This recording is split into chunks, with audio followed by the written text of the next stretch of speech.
ഇപ്പോൾ സുജു കൂടി ചേരുന്നുണ്ട്. സുജു ഇപ്പോൾ എവിടെയാണ് ഉള്ളത്? എന്താണ് നൽകാൻ കഴിയുന്ന പുതിയ വിവരങ്ങൾ? പ്രിയ, തിരച്ചിൽ നടത്തുന്ന സ്ഥലത്ത് തന്നെയാണ് നമ്മളുള്ളത്. നമുക്കറിയാം, ഇന്നലെ രാത്രി വൈകിയും തിരച്ചിൽ നടത്തിയ ഒരു അനുഭവം നമ്മൾ ഇന്നലെ കണ്ടതാണ്. അതായത് ഒരു ജീവന്റെ അംശം അല്ലെങ്കിൽ ഒരു ശ്വാസോച്ഛ്വാസം അവിടെ ഉണ്ട് എന്ന വിവരം റഡാർ പരിശോധനയിൽ വന്നപ്പോൾ മുതൽ തന്നെ സൈന്യവും NDRF-ഉം സന്നദ്ധ സംഘടനകളും ഫയർഫോഴ്സ് സേനാംഗങ്ങളെല്ലാം സംയുക്തമായി തിരച്ചിൽ നടത്തുന്നു. ഏറ്റവും ഒടുവിൽ രാത്രി അല്പം നിരാശയോടെയെങ്കിലും പറയേണ്ടതായിട്ട് വരും, അവിടെ മനുഷ്യന്റെ ഇല്ല എന്ന ഇത് കണ്ടെത്തിയ റഡാറിന്റെ ഉദ്യോഗസ്ഥർ തന്നെ പറയുന്ന ഒരു സാഹചര്യം ഉണ്ടാകുന്നു. അങ്ങനെയാണ് ആ തിരച്ചിൽ അവസാനിപ്പിക്കുന്നത്. ഞാൻ ഈ രാവിലെയും ഇത് പറയുവാൻ കാരണം, അങ്ങനെ ഒരു രക്ഷാപ്രവർത്തനം തന്നെയാണ് നടത്തുന്നത്. നമുക്കറിയാം, ദുരന്തത്തിന്റെ നാലാം ദിനത്തിലേക്ക് എത്തുമ്പോൾ ഇനിയും ഇപ്പോഴും 200-ലധികം ആളുകളെ കാണുവാനുണ്ട് എന്ന വാർത്തയാണ് ഇന്നലെ രാത്രി ഒടുവിൽ വന്നത്. 300ഓളം ആളുകൾ മരിച്ചു എന്ന വാർത്തയും, അതുപോലെ 200ഓളം ആളുകൾക്ക് വേണ്ടി നമ്മൾ വീണ്ടും തിരച്ചിൽ നടത്തുമ്പോഴും ഈ ദിവസവും ഏതെങ്കിലും തരത്തിൽ ഒരാളെ ജീവനോടെ ലഭിക്കുമോ എന്ന പ്രതീക്ഷയോടെ തന്നെയാണ്, അത്തരത്തിൽ തന്നെ രക്ഷാപ്രവർത്തനമാണ്. അത് അത്ര സാധ്യമല്ല എന്ന യാഥാർത്ഥ്യം തിരിച്ചറിഞ്ഞുകൊണ്ട് തന്നെയാണ് ഒരുപക്ഷെ ഇന്ന് ഈ രക്ഷാപ്രവർത്തനത്തിന് ആളുകൾ നേതൃത്വം നൽകുന്നത്. എന്നാൽ പോലും ഇന്നലെ നമുക്കറിയാം, 4 പേര് വനത്തിനുള്ളിൽ കുടുങ്ങിയവരെ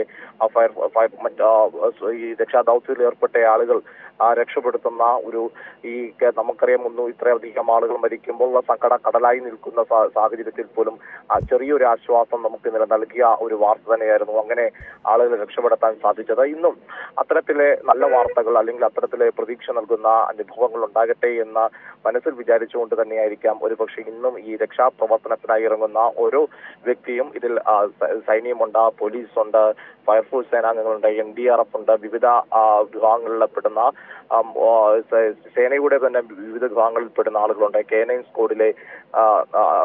സ്ക്വാഡ് പോലീസിന്റെ വളരെ സജീവമായിട്ടുണ്ട്. അതിനോടൊപ്പം തന്നെയാണ് സന്നദ്ധ പ്രവർത്തകരുടെ പേരും എടുത്തു പറയേണ്ടത് തന്നെയാണ്. കാരണം ഇന്നലെ നടത്തുമ്പോൾ ആ സന്നദ്ധ പ്രവർത്തനങ്ങൾ DYFIയുടെ വോളണ്ടിയേഴ്സ്, അതായത് യൂത്ത് ബ്രിഗേഡിയർ, SYSന്റെയും മറ്റ് അനവധി രാഷ്ട്രീയ യുവജന മറ്റ് സംഘടനകളുടെയൊക്കെ തന്നെ പ്രവർത്തകർ ഒരുമിച്ചുകൊണ്ട് ഒരു സന്നദ്ധ പ്രവർത്തനമായിക്കൊണ്ട് തന്നെ ഈ രക്ഷാപ്രവർത്തനത്തിൽ സജീവ പങ്കാളികളായി പ്രവർത്തിക്കുന്നുണ്ടെന്നും എടുത്തു പറയേണ്ട ഒരു കാര്യം തന്നെയാണ്. അങ്ങനെ അവരുടെ എല്ലാം സഹകരണത്തോടുകൂടി തന്നെയാണ് ഈ തിരച്ചിൽ നടത്തുന്ന സ്ഥലങ്ങളിൽ തന്നെ നമുക്ക് പലപ്പോഴും ആളുകളുടെ ഈ സ്ഥലത്തേക്ക് തിരച്ചിൽ നടത്തുമ്പോൾ ഈ പല വീടുകളും നമ്മൾ ഇന്നലെ നിന്ന ആ മുണ്ടക്കയം മേഖല അവിടെ എതിരിച്ചു കൊണ്ടിരിക്കുമ്പോൾ 12ഓളം വീടുകളുള്ള സ്ഥലത്ത് ഇന്ന് വീടുകളുടെ കോൺക്രീറ്റ് അവശിഷ്ടങ്ങളാണ് ഭൂരിഭാഗവും അവിടെ ഉണ്ടായിരിക്കുന്നത്. ഒരുപക്ഷെ വലിയ സ്വപ്നങ്ങൾ കൊണ്ട് നെയ്തു തീർത്ത വീടുകൾ തന്നെയായിരിക്കാം അത്.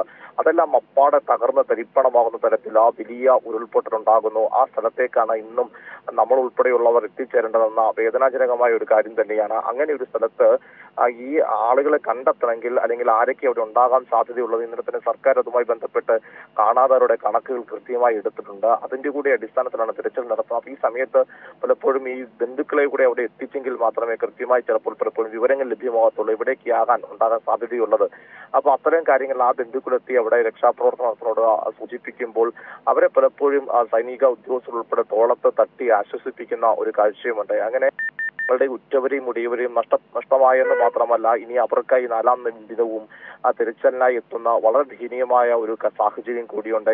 എന്നിരുന്നാലും അവരോടൊപ്പം ഒരു നാട് ഒരുമിക്കുന്നു എന്നതും വളരെ പ്രധാനപ്പെട്ട ഒരു കാര്യമാണ്. പ്രത്യേകിച്ച് ഇപ്പോൾ മുഖ്യമന്ത്രിയുടെ ദുരിതാശ്വാസ നിധിയിലേക്ക് കൊച്ചുകുട്ടികൾ പോലും അവരുടെ സ്വർണ്ണാഭരണങ്ങൾ ഊരി നൽകുന്ന ഒരു അവസ്ഥയുണ്ട്. നമുക്കറിയാം, കഴിഞ്ഞ ദിവസം നമ്മുടെ ചാനലിൽ വാർത്ത കണ്ടുകൊണ്ടിരിക്കുന്നത് സാധാരണക്കാരൻ തന്നെ പെൻഷൻ ലഭിച്ച 1300 രൂപയിൽ 1000 രൂപയും QR കോഡ് ഉപയോഗിച്ച് സ്കാൻ ചെയ്ത് സർക്കാരിനായി സംഭാവന ചെയ്യുന്നു. അങ്ങനെ മുഖ്യമന്ത്രിയുടെ ദുരിതാശ്വാസ നിധിയിലേക്ക് വലിയ തോതിൽ ആളുകൾ സഹായിക്കുന്നു. പ്രത്യേകിച്ച് പ്രതിപക്ഷ രമേശ് ചെന്നിത്തലയുടെ 1 മാസത്തെ ശമ്പളം CMDRFിലേക്ക് നൽകുമെന്ന് അറിയിക്കുന്നു. അങ്ങനെ സമൂഹത്തിലെ രാഷ്ട്രീയ, സാംസ്കാരിക അങ്ങനെ നാനാ തുറയിലുള്ള ആളുകളും ഈ വയനാടിനൊപ്പം നിൽക്കുന്ന ഒരു കാഴ്ചയാണ്.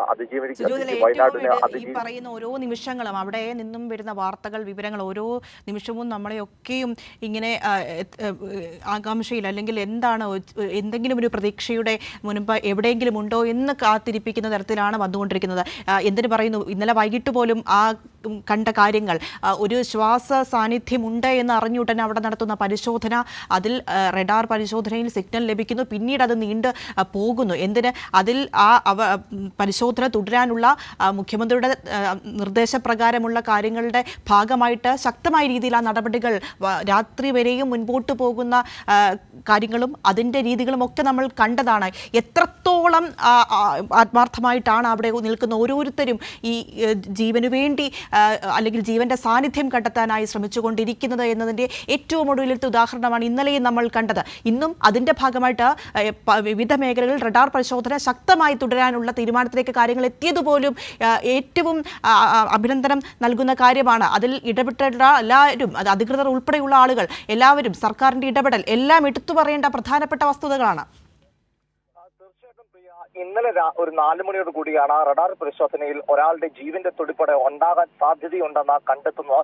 എടുത്തു പറയേണ്ടത് ആ ജീവന്റെ സാന്നിധ്യം എന്ന് പറയുന്നത് മനുഷ്യന്റെ തന്നെ ആകണം നിർബന്ധമില്ല എന്ന് ആ സമയത്ത് തന്നെ ഈ രക്ഷാദൌത്യത്തിന് ഏർപ്പെടുന്ന ഉദ്യോഗസ്ഥർക്കും ഇതിപ്പോൾ ഇന്നലെ ഉത്തരവിട്ട മുഖ്യമന്ത്രിക്ക് ഉൾപ്പെടെ അറിയാം. പക്ഷെ ജീവന്റെ സാന്നിധ്യം അത് മനുഷ്യന്റെ ആയിക്കോട്ടെ മറ്റെന്തെങ്കിലും ജന്തുക്കളുടെ ആയിക്കോട്ടെ അങ്ങനെ ഒരു ജീവന്റെ സാന്നിധ്യം അവിടെ ഉണ്ടെങ്കിൽ അത് കണ്ടെത്താൻ മനുഷ്യ സാധ്യമായതെല്ലാം ആ നിമിഷം ചെയ്യുമെന്ന ഉറച്ചു തീരുമാനിക്കുന്ന ഒരു ഭരണകൂടം, അതിനൊപ്പം നിൽക്കുന്ന സൈനിക വിഭാഗവും സന്നദ്ധ പ്രവർത്തകരും എന്നത് എടുത്തു പറയേണ്ടതാണ്. കാരണം ഇന്നലെ നിരാശയുടെ വാർത്തയല്ല ഒരുപക്ഷെ സമ്മാനിച്ചിരിക്കുന്നത്, പ്രതീക്ഷയുടെയും എങ്ങനെയാണ് ഒരു സമൂഹം, ഒരു പരിഷ്കൃത സമൂഹം ഇത്തരം കാര്യങ്ങളോട് പ്രതികരിക്കേണ്ടത് എന്ന ഉത്തമ മാതൃക കൂടിയാണ് ഇന്നലെ ഈ തെരച്ചിലിൽ സൈന്യവും രക്ഷാദൌത്യത്തിൽ ഏർപ്പെട്ട തെരച്ചിൽ പ്രവർത്തനങ്ങളിൽ ഏർപ്പെടുന്ന രക്ഷാപ്രവർത്തനത്തിൽ ഏർപ്പെട്ട ആളുകളും ഇത് കണ്ടിരുന്ന ദൃശ്യമാധ്യമങ്ങൾ കണ്ടിരുന്ന മലയാളികളെല്ലാം തന്നെ നമ്മൾ ലോകത്തോട് വിളിച്ചു പറയുന്നത് ഒരു പരിഷ്കൃത സമൂഹം എങ്ങനെയായിരിക്കണം ഇത്തരം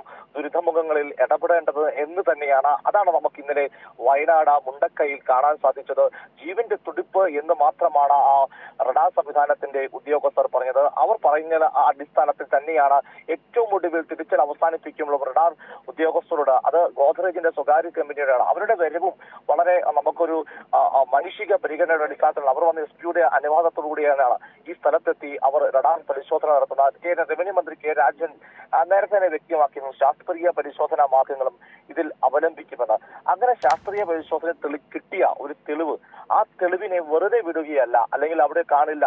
പ്രത്യേകിച്ച് യൂനിസിന്റെ കുടുംബം വന്ന് പറഞ്ഞിരുന്നു അവിടെ യൂനിസിന്റെ പിതാവ് ഉണ്ടാകാൻ സാധ്യത, അദ്ദേഹം അവിടെ ഈ മണ്ണടിയിൽ ജീവനോടെ അതിനെ അതിജീവിച്ച് അവിടെ ഉണ്ടാകാൻ സാധ്യതയില്ലെന്ന് കുടുംബം പറയുന്നു. എന്നാൽ പോലും കുടുംബത്തിന്റെ അവരുടെ നിർദ്ദേശങ്ങളും കണക്കിലെടുത്തുകൊണ്ട് തന്നെ ഇനി ആരെങ്കിലും അവിടെ ഉണ്ടെങ്കിൽ അവർ ആ മണ്ണിനടിയിൽ അകപ്പെട്ടുകൊണ്ട് രാത്രിയും ഇനി അവിടെ രാത്രിയിലും അങ്ങനെ കടഞ്ഞു കഴിഞ്ഞുവിടാൻ പാടില്ല.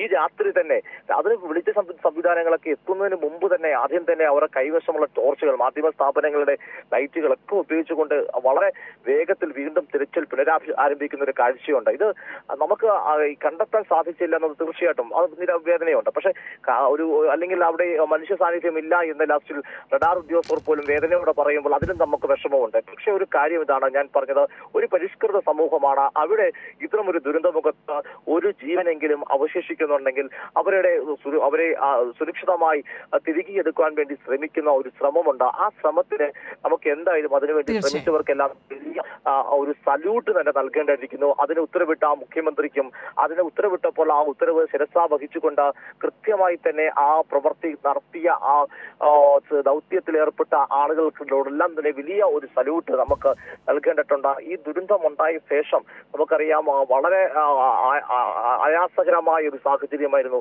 ആ നദിക്ക് വേലിപ്പാലം തീർക്കുന്നതിന് മുമ്പേ അവിടെ ഒരു കമ്പിവേലിയിൽ തന്റെ ജീവൻ പോലും പണയം വെച്ച് ഫയർഫോഴ്സ് ഉദ്യോഗസ്ഥർ ഓരോ ആളുകളെ ഇക്കരെ എത്തിക്കുന്ന അക്കരയിൽ നിന്ന് ഇക്കരെ എത്തിക്കുന്ന ഒരു കാഴ്ചയുണ്ടായിരുന്നു.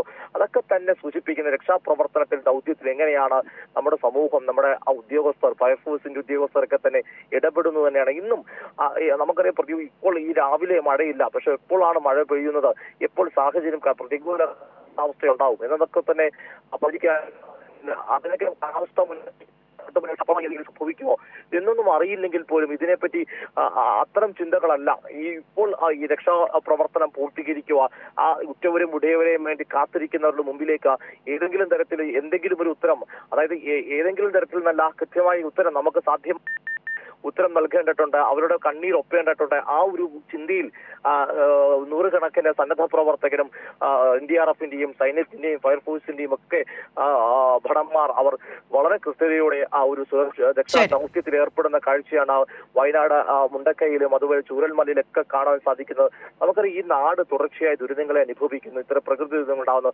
അപ്പോഴൊക്കെ പകച്ചു നിൽക്കാതെ അവർക്കൊപ്പമാകുക എന്ന വലിയ സന്ദേശമാണ്. തീർച്ചയായും വ്യക്തമാണ് സുജു. എന്തായാലും ഈ തെരച്ചിൽ നടപടികളും അതുമായി ബന്ധപ്പെട്ട കാര്യങ്ങളുടെയും കൂടുതൽ വിവരങ്ങൾ നമുക്ക് അറിയേണ്ടതുണ്ട്. അത് ശേഖരിച്ച് ഉടൻ തന്നെ ഞങ്ങളെ അറിയിക്കുക. സുജിയിലേക്ക് ഉടൻ തന്നെ മടങ്ങി എത്തുന്നതുമായിരിക്കും.